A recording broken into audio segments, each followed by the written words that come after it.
عبد الغفور سقيت مرا، فذاك الأمر قط لن يمر، ولن يغنيك قبض المال جهرا على ظهر القصيد ولن يسر. فما حرفي سوى نار تلظت بأحشاء الظلوم تقيد جمرا، إذا ألقى شرارا بث رعبا بذاك الحشد إذ يحذوك عمرا.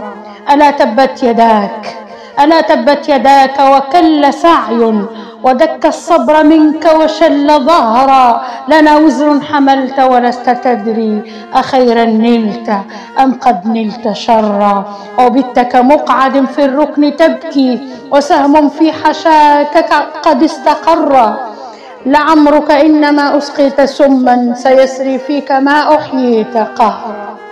يعود الشعر لي ويظل شعري، وتبقى جاهلا ما قلت شعرا، ولصا أبلها تقتات سرا فتات مشاعري وتموت سرا. وأبقى في دون القامات صرحا شديدا لن يدك ولن يخر.